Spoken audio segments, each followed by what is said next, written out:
जय श्री कृष्ण। आप सभी का दिन शुभ और मंगलमय हो। इससे पहले की कथा सुनने के लिए आप सभी का बहुत बहुत धन्यवाद। आज के वीडियो में हम प्रस्ताव करेंगे भगवान सूर्य की महिमा, विभिन्न ऋतुओं में उनके अलग अलग वर्ण तथा उनके फल के बारे में। साथ ही आप सुनेंगे भगवान सूर्य का अभिषेक और उनकी रथ यात्रा के बारे में भी। आज इस वीडियो में आपको सूर्य भगवान से संबंधित बहुत सारी जानकारी मिलने वाली है। ऐसे में अगर आपको कहानी इस वीडियो में देखने को या जो भी मैं बताती हूँ आपको उसको सुनने में भी थोड़ी परेशानी हो तो आप इस वीडियो को स्किप करके भी देख सकते हैं, क्योंकि बीच बीच में आपको कथाएं भी सुन जाएंगी। आज की वीडियो में आपके लिए प्रश्न है कि भगवान सूर्य विष्णु का सबसे पहले अवतार कौन सा था। इससे पहले के अध्याय में आपने जाना था भगवान सूर्य के रथ और रथ में जुड़े हुए घोड़ा के बारे में। तो भगवान रुद्र ने कहा, ब्राह्मण आपने भगवान सूर्य नारायण के महात्मा का तो वर्णन किया, जिसके सुनने से हमें बहुत आनंद भी मिला। आप कृपया कर उनके महात्म का और वर्णन कीजिए। फिर ब्रह्मा जी कहने लगे, रुद्रा इस सचराच त्रिलोक की मूल भगवान सूर्य नारायण ही है। देवता असुर मानववादी सभी इंद्री से उत्पन्न हुए हैं। इंद्र चंद्र रुद्र ब्रह्मा विष्णु तथा स्तुवादी जितने भी देवता हैं सब में इन्हीं का तेज व्याप्त है। अग्नि में विधि पूर्वक दी हुई आहुति सूर्य भगवान को ही प्राप्त होती है।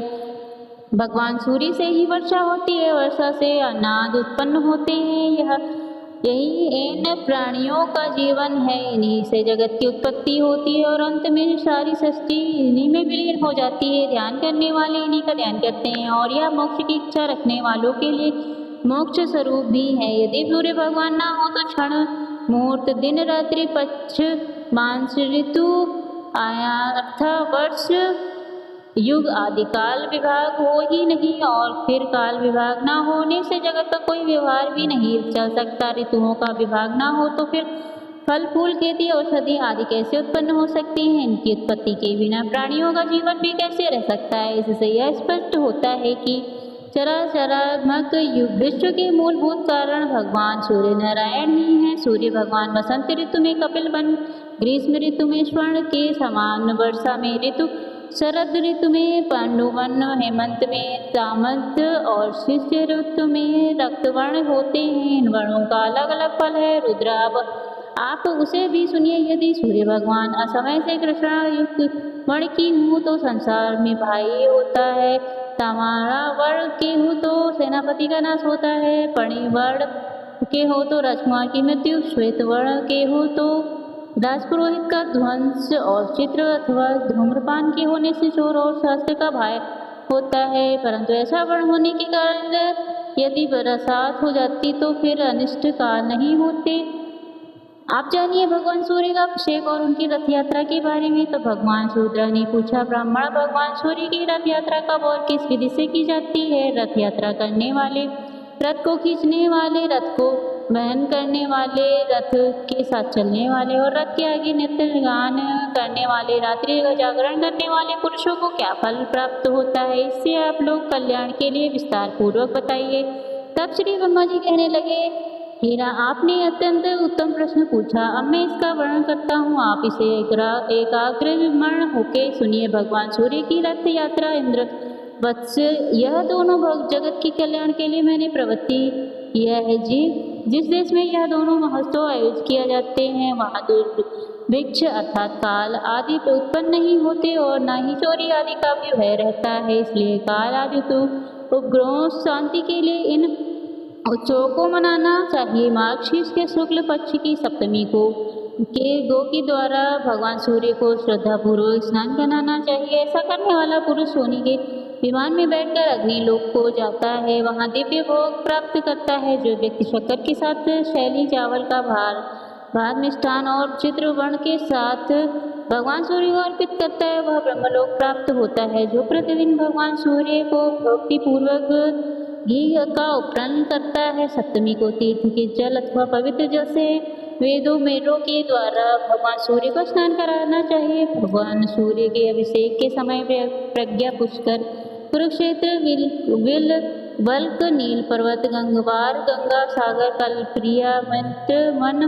भंडार, चित्र तीर्थ राम तीर्थ, गंगा यमुना सरस्वती सिंधु चंद्र भागा नर्मदा विपाशा आदि व्यास नदी तापी शिवाय त्रिवती अर्थात बेतवा गोदावरी प्रियोशनी अर्थात मंदाकिनी कृष्णा शत्रु अर्थात शतजल पुष्करणी कौशिकी अर्थात कोसी तथा सरयू आदि सभी तीर्थ नदियों और समुद्रियों का स्मरण करना चाहिए। दिव्य आश्रम और दिव्य स्थान का भी स्मरण करना चाहिए। इस प्रकार स्नान कर 3 दिन 7 दिन 1 दिन पक्ष अथवा मास भर उसे अभिषेक के साथ ही इस स्थान में ही भगवान का निवास करें और प्रतिदिन भक्ति पूर्वक उनकी पूजा करते रहें। माघ मास के कृष्ण पक्ष की सप्तमी को मंगल कलशों तथा विधान आदि से सुशोभित चकोर को और पक्की ईंटों से बनी विधि पर सूर्यनारायण को भले भांति स्थापित कर हवन ब्राह्मण भजन वेद पाठ और विभिन्न प्रकार के नृत्य गीत वैद्य आदि उत्सवों को करना चाहिए। फिर माघ शुक्ल चतुर्थी को अप्रैचित व्रत कर पंचमी को एक बार भजन करें, षष्ठी को रात के समय ही भोजन करें और सप्तमी को उपवास कर हवन ब्राह्मण भजन भोजन आदि संपन्न भगवान सूर्य को विराजित करें। उस रथ को उस दिन मंदिर के आगे ही खड़ा रखें। रात में जागरण करें और फिर रात में भजन कीर्तन चला रहे। माघ शुक्ल अष्टमी को रथ यात्रा करनी चाहिए। रथ के आगे विविध बाजे बजते रहें, नृत्य गीत और मंगल वेद ध्वनि होती रहे। अब जान की किस्मत किस प्रकार दिशा से रथ यात्रा प्रारंभ की जाती है। तो रथ यात्रा प्रथम नगर के उत्तर दिशा से प्रारंभ की जाती है, फिर क्रमशः पूर्व दक्षिण और पश्चिम दिशा में भ्रमण कराई जाती है। इस प्रकार रथ यात्रा करने से राज्य के सभी हो जाते हैं। राजा को युद्ध में विजय मिलती है तथा उसे राज्य में सभी प्रजाएं और पशुओं निरोगी और सुखी हो जाते हैं। तथा रथ यात्रा करने वाले रथ को वहाँ करने वाले और रथ के साथ जाने वाले सूर्य लोक में निवास करते हैं। ब्रह्मा जी के मुख से ऐसा सुनकर बात जब रुद्रा ने फिर से कहा, ब्राह्मण मंदिर में प्रतिष्ठित प्रतिमा को किस प्रकार उठाना चाहिए और किस प्रकार रथ में विराजमान करना चाहिए, इस विषय में मुझे कुछ संदेह हो रहा है, क्योंकि वह प्रतिमा तो स्थिर अर्थात अचल प्रतिष्ठित है, अतः उसे कैसे चलाया जा सकता है। कृपया कर ब्रह्मा जी आप मेरे इस संशय को दूर करें। तब ब्रह्मा जी कहने लगे, सब संवत्सर के अवयव के रूप में जो रथ का पूर्व में मैंने वर्णन किया उसको देखकर ही विश्वकर्मा जी ने सभी देवताओं के लिए अलग अलग विविध प्रकार के रथ बनाए हैं। उस प्रथम रथ की पूजा के लिए भगवान सूर्य ने अपने पुत्र मनु को वे रथ प्रदान किया। मनु राजा को दिया। तब से यह रथ यात्रा पूजित हो गई और परंपरा से चली आ रही है। इसलिए सूर्य की रथ यात्रा का उत्तम उत्सव मनाना चाहिए। भगवान सूर्य तो आकाश में भ्रमण करते रहते हैं, इसलिए उनकी प्रतिमा को चलने में कोई भी दोष नहीं है। सूर्य भगवान के भ्रमण करते हुए उनका रथ और मंडल दिखाई नहीं पड़ता, इसलिए मनुष्यों के रथ यात्रा के द्वारा ही उनके रथ और मंडल का दर्शन किया जाता है। ब्रह्मा विष्णु शिवा और देवों की प्रतिमा के स्थापित हो जाने के बाद उनको उठाना नहीं चाहिए, किंतु सत्यनारायण की रथ यात्रा ब्रजों की शांति के लिए है, प्रतिवर्ष करनी चाहिए। सोने चांदी अथवा उत्तम कांस्य का अतिशय रमणीय और बहुत सुंदर रथ का निर्माण करना चाहिए। उसके बीच में भगवान सूर्य की प्रतिमा को स्थापित कर उत्तम लक्षणों से युक्त अतिशय सुशील हरित वर्ण के घोड़ों को रथ में नियोजित करना चाहिए। उन घोड़ों को केसर के रंग के अनेक आभूषण मालाओं और चावर आदि से अलंकृत करना चाहिए अर्थात सजाना चाहिए और रथ के लिए आगे प्रदान करना चाहिए। इस प्रकार रथ को तैयार कर सभी देवताओं की पूजा कर ब्राह्मण भोजन करना चाहिए। दक्षिणा देकर दिन नेत्रहीन अपेक्षित और धन को प्रजल भोजन आदि से संतुष्ट करना चाहिए। उत्तम मध्य और अथवा आदम किसी भी व्यक्ति को विमुख नहीं होने देना चाहिए। रथ यात्रा स्वरूप सूर्य महायज्ञ में भोग से पीड़ित बिना भोजन किया यदि कोई भक्ति वहाँ भद्र आशा वाला होकर लौट जाता है तो इस दुष्कृति से उनको स्वर्गस्थ पितरों का अध्याय पाटन हो जाता है अर्थात उनका नाश हो जाता है। अतः सूर्य भगवान के इस यज्ञ में भोजन और दक्षिणा से सबको संतुष्ट करना चाहिए, क्योंकि बिना दक्षिणा के कोई भी यज्ञ पूर्ण नहीं होता। फिर मंत्रों के जप के साथ ही उनका प्रिय पदार्थ सभी देवताओं को समर्पित करना चाहिए। मंत्रों से वाली देकर वाम देव पवित्र मानस तो तथा रतन 13 ऋतुओं का पाठ करें। फिर पूर्णिमा महाजन और अनेक प्रकार के मंगल वेद्यों की ध्वनि कर सुंदर और समतल मार्ग पर रथ को चलाएं, जिससे कहानी का धक्का न लगे। रथ धीरे धीरे निरंतर आगे बढ़ना चाहिए। घोड़े के अभाव में अच्छी बैलों को भी रथ में लगा सकते हैं या फिर पुरुष कहानी रथ को खींच सकते हैं। आचरण वाली हो प्रवृत्ति हो प्रतिमा मंदिर में उठाकर बड़ी सावधानी से रथ में स्थापित कर सूर्य प्रतिमा के दोनों ओर सूर्य देव की रागी अर्थात संज्ञा और निशुंभ छाया नामक दो पत्नियों को स्थापित कर सूर्य देव की पत्नियों के नाम है संज्ञा और छाया। जिनका नाम क्रमशः राज्य और निम्बू भावी निशुभ अर्थात छाया को दाहिनी और रागी को बेन अर्थात स्थापित करना चाहिए। सदाचारी वेद पाठी दो ब्राह्मण प्रतिमाओं के पीछे की ओर बैठे और उन्होंने संभल कर स्थिर रखें। सारथी भी कुछ कुशल रहना चाहिए। स्वर्ण दंड से सजा हुआ छात्र रक्त के ऊपर लगे अतिथि सुंदर रतन से जवृत स्वर्ण दंड से युक्त ध्वज रक्त पर चढ़ाई जिसमें अनेक रंगों की सात पत्रिकाएं लगी हों अर्थात सात हो जाने लगी हो।